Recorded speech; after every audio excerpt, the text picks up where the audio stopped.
I remember a long time ago, R.G. Lee, and I believe he was even related to General Robert E. Lee. I remember when he did a message, This I Remember. And he talked about the old times. He talked about how today we're so dependent on luxuries. And I know this personally also. I remember I lived in extreme poverty and we didn't have any luxuries. We didn't have electricity, running water, or any of the things, even a floor except for dirt. A tarp for a door on the little shack I lived in. We all slept in the same bed. It was hard times, but it was good times in many ways. I had two people that loved me very much, my grandmother and grandfather, and my mother had basically abandoned me one day after she brought me home from the hospital. And it taught me love, even though I didn't know that we were so poor. You know, I didn't know that until I went to school. And when I went to school, some boys, Mexican boys, I looked like a Mexican, but I wasn't a Mexican, I was Indian. And I didn't fit in very well, but these 5 brothers jumped on me the first day in school. I was in 1st grade. And I beat them all up. I whipped all 5 of them, but they were going to follow me home and kill me. That's what they told me. I had a brand new pair of shoes on, I had brand new pants and a brand new shirt, and I had a little bicycle that my grandmother bought me because it was a long way to school. And so I rode home and these guys followed me all the way, and they were going to come in the yard, and they came into my yard. They thought I was some rich kid, some rich weird kid, because I looked like a Mexican, but I wasn't. I didn't have a Mexican accent or anything. I couldn't speak Spanish, whatever. And they came in my yard and they said, "Do you live there?" I said, "Yes." "You live in that little house?" I said, "Yes." They said, "Are you hungry?" That's what they said to me. "Are you hungry?" And I said, "Yeah, I'm hungry. Come home with us. We'll feed you." They took me home, and they lived in a house. Their father was a farm labor contractor, and they had a house. They had a big patio out there. They had all this stuff. They had a stove outside, a stove in the house, and the aunt was making tortillas. And back in this was, you know, a long time ago, you couldn't buy tortillas in a store. I had never seen such luxuries. We had beans, but we didn't have tortillas. We didn't even have bread most of the time. I'm going off on a little story, but it's for a reason. They taught me how to make tortillas. I went home and made tortillas. They gave me some flour and lard and, you know, baking soda and things, which we didn't have. We had beans, you know. And it's beans. We did have baking soda because my grandmother would take a pinch of baking soda and put it in the beans, and they would be sitting there all day long without refrigeration, so we'd have to heat them up for 20 minutes. She'd watch 20 minutes on her little watch and make sure they were boiling for 20 minutes so we wouldn't get sick and get food poisoning. Well, anyway, I brought home these tortillas and the flour to make them, and the lard and the salt and everything, and I made some tortillas. But those boys, for the rest of my life, were my best friends until I graduated from high school. I went back here to Nevada and lived in between, but every time I go down there, I was like their brother. That's what they taught me really well. They were going to beat me up, you know, and kill me until they found out where I lived. And when they found out where I lived, they were sorry for me. Now, let's go into this message. It is a very hard message. It's a message that people don't want to hear today. It's a message that people misunderstand today. And let's look at it. The old days, you know, divorce was a terrible thing. Jesus met a woman at the well in John the 4th chapter, and she had been divorced at least 5 times. And people thought Jesus was really terrible. This was a horrible, this man was horrible. He was talking to a divorced woman. And one that was living with somebody else's husband at that time, without having made even a formal announcement of their marriage or anything, because there wasn't marriage license back in those days. And it came about when Jesus had finished these words, he departed from Galilee and came into the region of Judea beyond Jordan. And great multitudes followed him, and he healed them there. And some of the Pharisees came to him and testing him. Now they're testing him. And saying, is it lawful for a man to divorce his wife for any cause at all? Now, what was the culture of the Jews at this time? You have to go back, their Bible manners and customs. What did they practice back then? What did the Jews practice? These people here, what did they practice? Well, one thing, a woman could have one husband, but a man could have 3 or 4 or 5 wives, and that was totally, as far as they were concerned, totally legitimate. Now, a woman could not do that. But if a man married a woman, he was supposed to support her and take care of her. If he got to the point in his life where she was old and not useful to him, he couldn't give her a bill of divorce and just send her off without any support. And that's what these people were doing.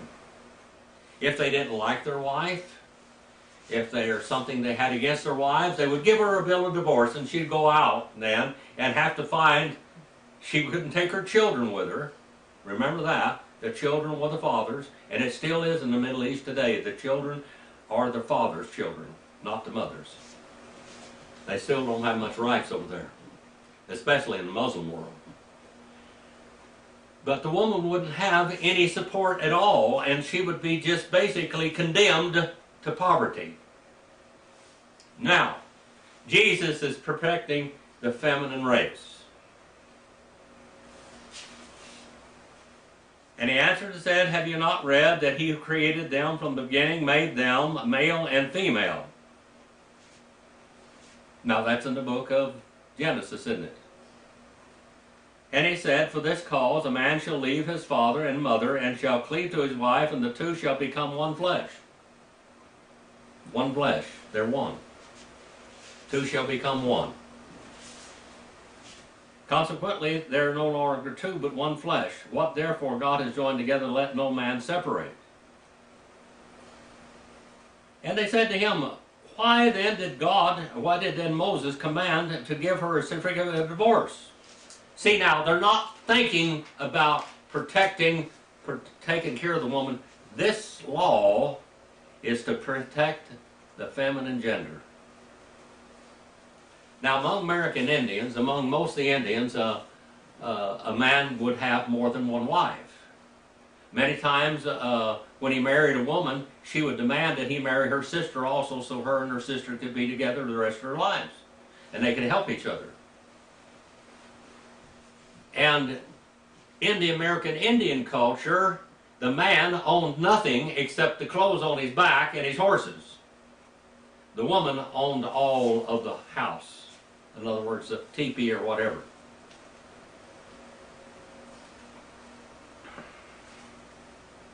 And he said to them, because of the hardness of your heart. You're hard-hearted people. Moses permitted you to divorce your wives, but from the beginning it had not been this way.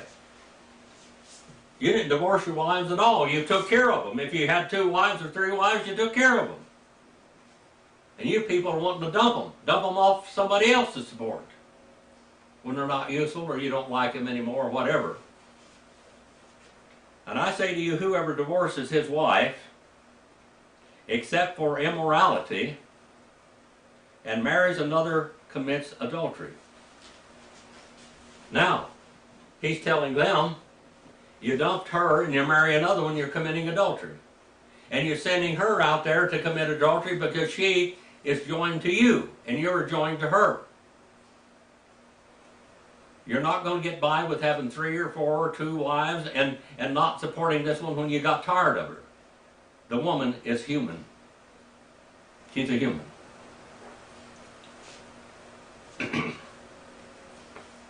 And the disciple said to him, if the relationship of the man with his wife is like this, is it not better not to marry? Now, I have known people in my life that were in a marriage situation that was not repairable. Absolutely not repairable. I have seen women that were, and men both, that were so wicked, so mean, so vicious, that they wanted to kill their mate. Now that's a pretty bad situation there. I've known that closely. Do you think that God wants to leave you in that situation like that? So every day that your every move, everything that you do, you're fearing for your life or your safety, for your honor or whatever. He said, isn't it better not to marry? If this is so binding? But he said to them, not all men can accept this statement, but only those whom it is given. Now, later on in the 7th chapter, the Apostle Paul talks about marriage. Actually, in the 6th and 7th chapter, he does. He talked about marriage there. Now, the Apostle Paul, according to legend, and it's probably so, the Apostle Paul was married. First of all, he was on the Sanhedrin court. You had to be married and you had to have children raised in the faith. To be on the Sanhedrin court, you had to prove yourself as a father and a husband. Now, when the Apostle Paul, when he became a Christian there on the road to Damascus, it is said that his wife and children made a mock funeral of him and buried him. Now, the Apostle Paul wanted one thing the rest of his life, and that was to serve the Lord. It is said that he had himself neutered, that he had himself castrated, that he became a eunuch. And Jesus talks about this, and Paul talks about it also later on in the Corinthian letter. But he said to them, not all men can accept this statement. He said, this is not true for everybody. A man and a woman are made in such a way as they desire to be with the opposite sex. A man desires to be a woman, and a woman desires to be with a man. And there is an attraction there, and there is a desire there that is made by God. God developed, engineered, and created every one of those sensory points in your body, so that a man and a woman can be in great enjoyment with each other, and it makes them closer and closer so many times. The Catholic Church, on the other hand, any type of sexual activity outside of procreation is sin. Now, a woman can go and have sex with a man, with her husband, as long as she doesn't enjoy it. If she enjoys it, it's sin. Now that's really something wrong with that statement, but that's what is taught in catechism later on in life, especially in what we call when they're confirmed. God created sex and he created marriage both. And he did it for you and for me, and for a man and for a woman. Now, the Bible doesn't give any excuses for men after men and women after women. That's just absolutely anti-God and anti-biblical, period. That's it. There is no excuse for homosexuality at all. It is blasphemy to the creation of God. God created a woman and a man. That's the way they are. And Romans in the 1st chapter talks about homosexuality, and it's not good. God destroyed Sodom and Gomorrah and all the cities around there because of that. He says that not one homosexual will go into heaven in the book of Revelation, and actually in the book of Romans too.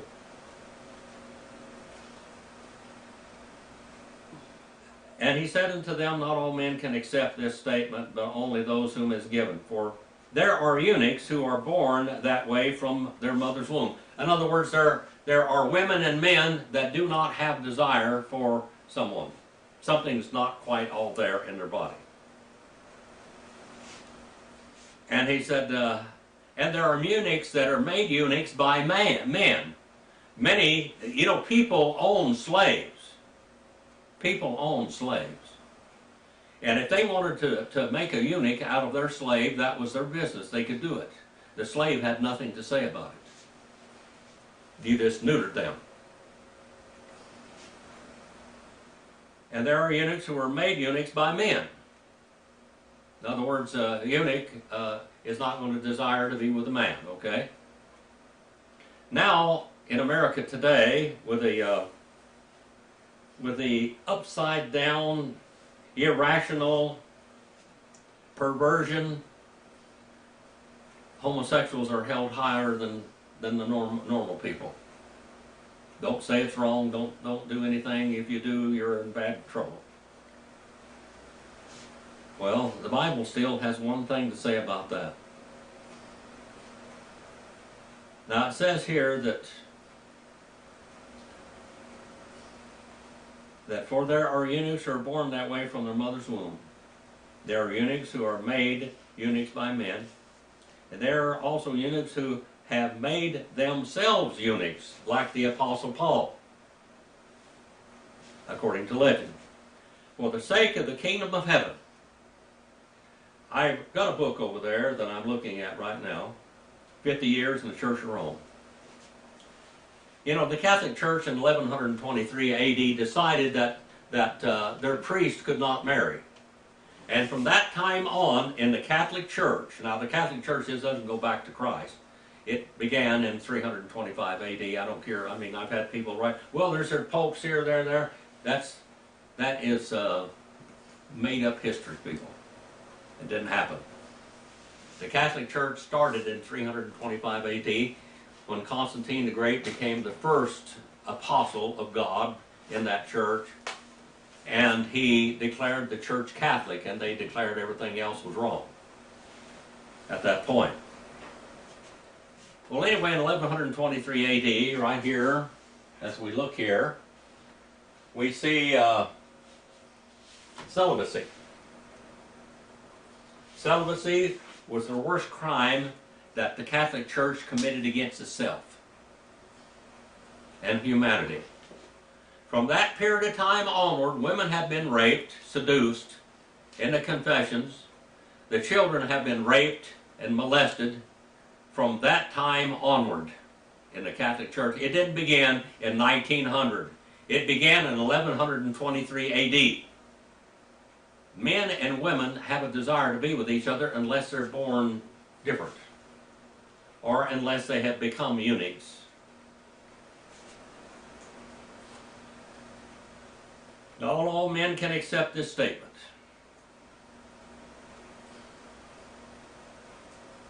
There were men who were made eunuchs and men who have made themselves eunuchs for the kingdom of heaven. He was also able to accept this. Let him accept it. Now, Charles Chiniquy, he was a priest. He was in Canada. And there was a priest up there that was he wanted to marry, and he had a desire to marry. And he really wanted to be a woman, but his church said he couldn't. And this is a horrible thing, what happened. You read the book, The 50 Years in the Church of Rome by Charles Chiniquy. This man was so in love with God that he decided he had this desire, and he got to the point where he couldn't stand himself till he finally castrated himself and cut off his male member and bled to death. Horrible story. The man was honest. The church was not. In the Greek Orthodox Church, the priests marry. That's normal for pastors to marry. For the sake of the kingdom of God. Who is ever to accept this, let him accept it. Now let's go into Corinthians, 1 Corinthians, the 7th chapter.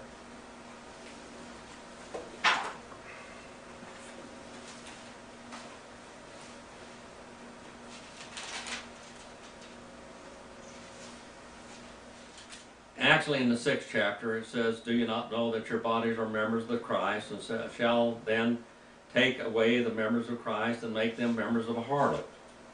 May it never be. Do not you understand that one who joins himself to a harlot is one body with her? For he says, the two shall become one flesh. Matthew 5:32 and 2 Corinthians 6:14 through 18. One who joins himself to the Lord is one spirit with him. It says, flee immorality. He says, immorality, you sin against your own self and your own body. Your body is the temple of God. Now he's talking here to individuals, but it's also talking in a covenant relationship with a church. This is a church that he's talking about in all reality. A church. And in some churches they had harlots. You've been bought with a price, therefore glorify God with your body.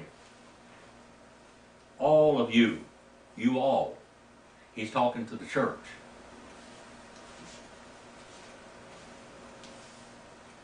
Now concerning the things about which you wrote, it is good for a man not to touch a woman.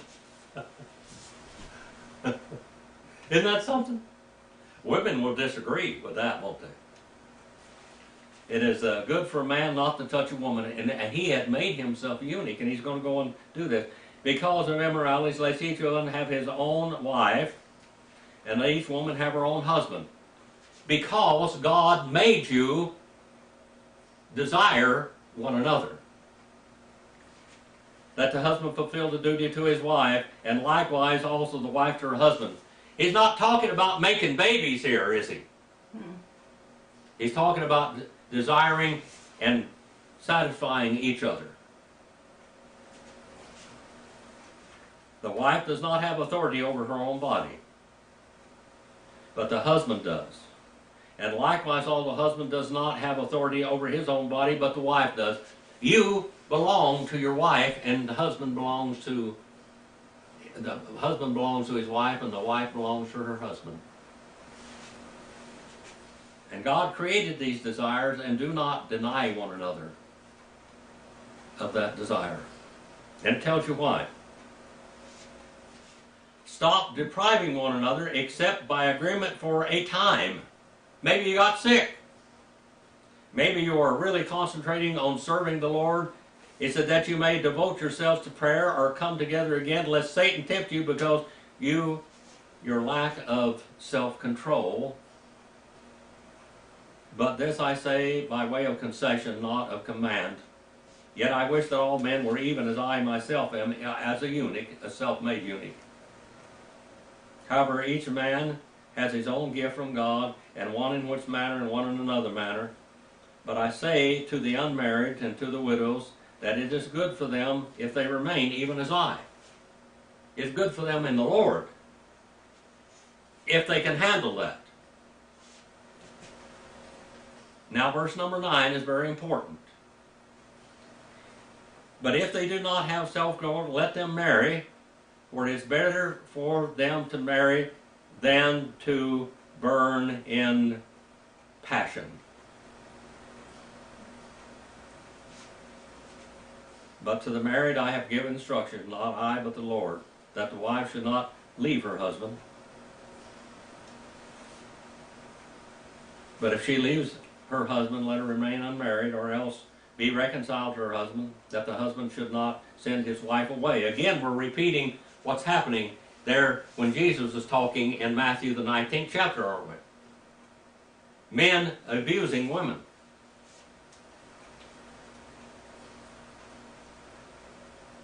But if she does not leave, let the let her remain unmarried, or else let her be reconciled, and that her husband should not send her away. You can't give your wife a bill of divorcement and let her go out and marry somebody else. But to the rest I say not the Lord, that if any brother has a wife who is in a believer, and she consents to live with him, let him not send her away. You're not supposed to be married to unbelievers. Where it talks about, in the New Testament, where Paul is talking about, don't be joined to unbelievers.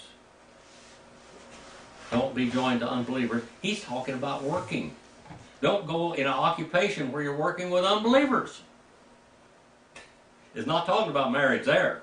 It's talking about working with unbelievers. There's a lot of reasons for that. And if a woman who is unbelieving husband and he consents to live with her, let her not send her husband away.